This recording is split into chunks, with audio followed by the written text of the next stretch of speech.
लहंगों का जादुई पेड़। 18 वर्षीय लांची अपनी मां संध्या के संग सज्जनपुर गांव की सीमा में रहती थी। संध्या गांव के रईस लोगों के घरों में बर्तन चौका करती है। भरी जवानी में ही संध्या के सर से पति का साया छीन गया। ऐसे में संध्या ने अकेले ही लांची को पाल पोसा। लांची अब सयानी हो चुकी थी। माँ, आज शोभा की शादी में मैं क्या पहनूं? एक भी अच्छे कपड़े नहीं। संध्या संदूक के भीतर से संतरे रंग का एक सूट निकालकर उसे पहनने को देती है। लाची अपनी माँ की असमंजसता से बखूबी वाकिफ थी, इसीलिए वो चुपचाप उस सूट को पहनकर शोभा की शादी में पहुंचती है। जैसे वो स्टेज पर आती है, उसकी सखी शोभा बेबाक मुंह बनाकर कहती है, लाची, तुम्हें आज ही का दिन मिला था ये सादा सूट पहनने को? क्यों शोभा, क्या खामी है सूट में? ये मेरा सूट है, मैंने इसे कई बार पहन लिया था, इसीलिए मैं इसे ऊब गई थी। जानती हो कि मैं जमींदार की बेटी हूँ, फिर भी एकदम सादी बनकर आई हो। मेरी बाकी सहेलियों ने ड्रेस थीम के अकॉर्डिंग लहंगा पहना है, सिवाय तुम्हें छोड़कर। तुम्हारे इस साधारण सादे कपड़े के कारण मैं शर्मिंदा नहीं होनी चाहती। शोभा की बातें लाची के दिल को भेद कर रख देती हैं। वो उसे असहज देखकर चुप्पी साध कर वहाँ से रोते बिलखते घर लौट आती है। लाची, क्या हुआ बिटिया, तू रो क्यों रही है? क्यों माँ, आपने मुझे कपड़े पहनने से पहले क्यों नहीं बताया कि ये सूट शोभा का है? बिटिया, उसके सिवा तेरी इस बेबस माँ के पास कोई चारा नहीं था। तू घर के अभाव से भली भांति वाकिफ है। हम गरीबों का जीवन अमीरों के उतरन पर ही आश्रित है। समय गुजरता है। लाची निश्चिन एक बंजर पेड़ को पानी दिया करती थी। आज जब वो जा रही थी तो सामने से उसे रचना आती दिखाई पड़ती है। अरे रचना, बड़े दिनों बाद गाँव का रुख कर रही हो, कुछ खास बात है क्या? हाँ, एकदम खास बात है। अपनी सभी सखियों को न्योता देने जा रही हूँ। भोज का न्योता? अपनी शादी का न्योता? इसी सप्ताह मेरी शादी है। अरे ये तो बड़े आनंद की बात है। अपनी सखी को नहीं बुलाओगी? लाची की बात सुनकर रचना रईस अंदाजे में उसे ताना मारते हुए कहती है, तुम्हें बुलाकर अपनी शादी का सत्यानाश थोड़ी करना है। मैंने देखा था शोभा की शादी में कितना साधारण सा पहरावा पहनकर तुम आई थी। मैं नहीं चाहती कि मेरी शादी में भी आकर तुम मेरे को असहज महसूस करवाओ। उसकी शादी में भी तुमने असहज महसूस करवाया था। जानती हो, मेरी शादी का लहंगा पूरे 15 लाख का है। मशहूर डिजाइनर सब्यसाची ने सिला है। तुम्हें कैसे मालूम होगा? तुम्हारे पास तो सस्ते से लहंगे हैं, खरीदने का भी दाम नहीं होगा। इतना महंगा लहंगा कहाँ से लाओगी? रचना की जलीकटी बातें सुनकर लाची रोती बिलखती हुई उसी पेड़ के नीचे आकर बैठ जाती है। जैसे उसके आंसू की बूंदें पेड़ के जड़ में जा गिरती हैं, उसी पल छिन पेड़ सजीव होकर कहता है, लाची, तुम रो क्यों रही हो? आवाज को भांपते हुए लाची जैसे पीछे पलटती है तो पेड़ के नाक, मुंह, आंखें देखकर वो भौचक्की रह जाती है। तुम्हारा अक्ष तो एकदम मानव सा मालूम पड़ रहा है, कहीं तुम मायावी पेड़ तो नहीं? हाँ, मैं एक जादुई पेड़ हूँ। पता है, पेड़ में बहुत गरीब हूँ।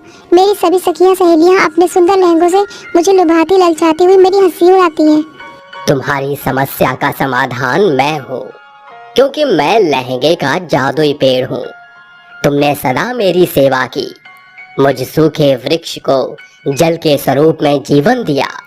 इसलिए जिस पल तुम इस वृक्ष से लहंगे की मांग करोगी, ये जादुई पेड़ तुम्हारी मांगों की पूर्ति करेगा। जादुई लहंगों के पेड़ पर लाची को अपना प्रमाण देकर साधारण स्तब्ध हो जाते हैं। उसके पश्चात लाची कहती है, मायावी पेड़, अगर तुम सच में जादुई लहंगों का वृक्ष हो तो इसी पल मुझे एक सुनहरे रंग का लहंगा दे दो। लाची के स्वर सुनकर एकाएक पेड़ प्रकाशमान हो जाता है और उस पर सुनहरे रंग का सुंदर लहंगा प्रकट होता है।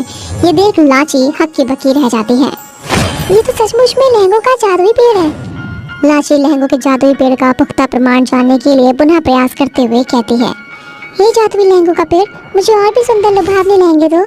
लाची के कहते ही जादुई पेड़ की प्रत्येक डाल सैकड़ों सुंदर लुभावने लहंगों से भर जाता है, जिसे देख लाची फूले नहीं समाती। इन लहंगों के लिए तुम्हारे लाखों लाख बार शुक्रिया जादुई पेड़। इसके बाद लाची उन लहंगों को लेकर घर आ जाती है, जहाँ उसकी माँ संध्या कहती है, अरे लाची, इतने सारे लहंगे कहाँ से लेकर चली आ रही है?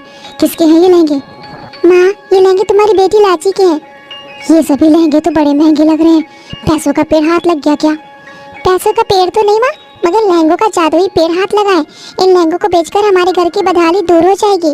फिर आपको मेरे लिए किसी के सामने मोहताज नहीं होना पड़ेगा।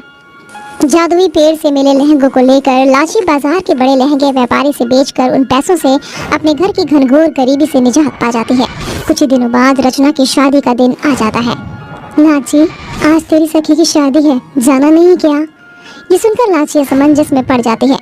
जादुई पेड़ से मिले सभी लहंगों को तो मैंने उस व्यापारी से सौदा कर दिया। खैर कोई नहीं, मेरे पास जादुई लहंगे का पेड़ तो है और अभी शादी में सांझ तक की देरी है।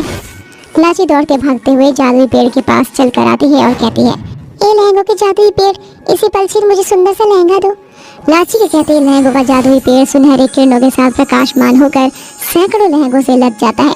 लाची की नजर चमकीले लहंगे पर गड़ जाती है। वो उस लहंगे को लेके घर चली आती है और सज धज कर शाम को रचना की शादी में आती है और रचना कहती है, अरे वाह लाची, तेरा चमकीला लहंगा तो बड़ा लाजवाब लग रहा है, एकदम हीरे के जैसे, पूरे माहौल को चकाचौंध कर रहा है। क्यों रचना, मेरा सुंदर लहंगा देखकर तुम्हारे बोलने का स्वर ही बदल गया? तुम अमीर तबके के लोगों के लिए इंसान की कोई अहमियत नहीं। खैर शादी मुबारक हो, ये रहा तुम्हारा तोहफा। लाची का सच भरा लहजा रईस रचना को भरे समाज में शर्मसार कर जाता है। लाची घर आकर अपनी माँ संध्या से सारी बातें साझा करते हुए कहती है, माँ, आज अमीरी के नशे में चूर होकर सभी रईस गरीब को अपने पैरों की जूती बनाकर रखते हैं, मगर मैं लहंगों के जादुई पेड़ का सदा सदुपयोग करूंगी। अब से किसी भी गरीब बेबस की बेटियों की विदाई अमीरों के उतरन पहन कर नहीं होगी।